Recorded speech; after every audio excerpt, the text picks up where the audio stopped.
Думаете, у меня нет целой палки? Сосите. Короче, суть видоса. Я решил закинуть в телеграм-канал такой пост.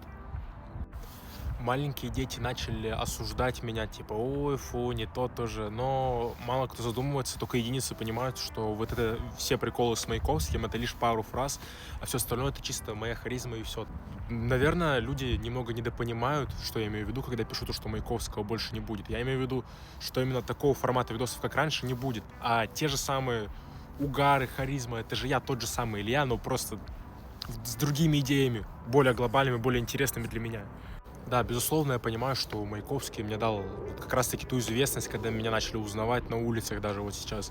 Но все равно я не хочу останавливаться на одном месте, я хочу дальше стримить, все дела. Вот, так что, надеюсь, вы меня поймете. А если не поймете, идите нахуй.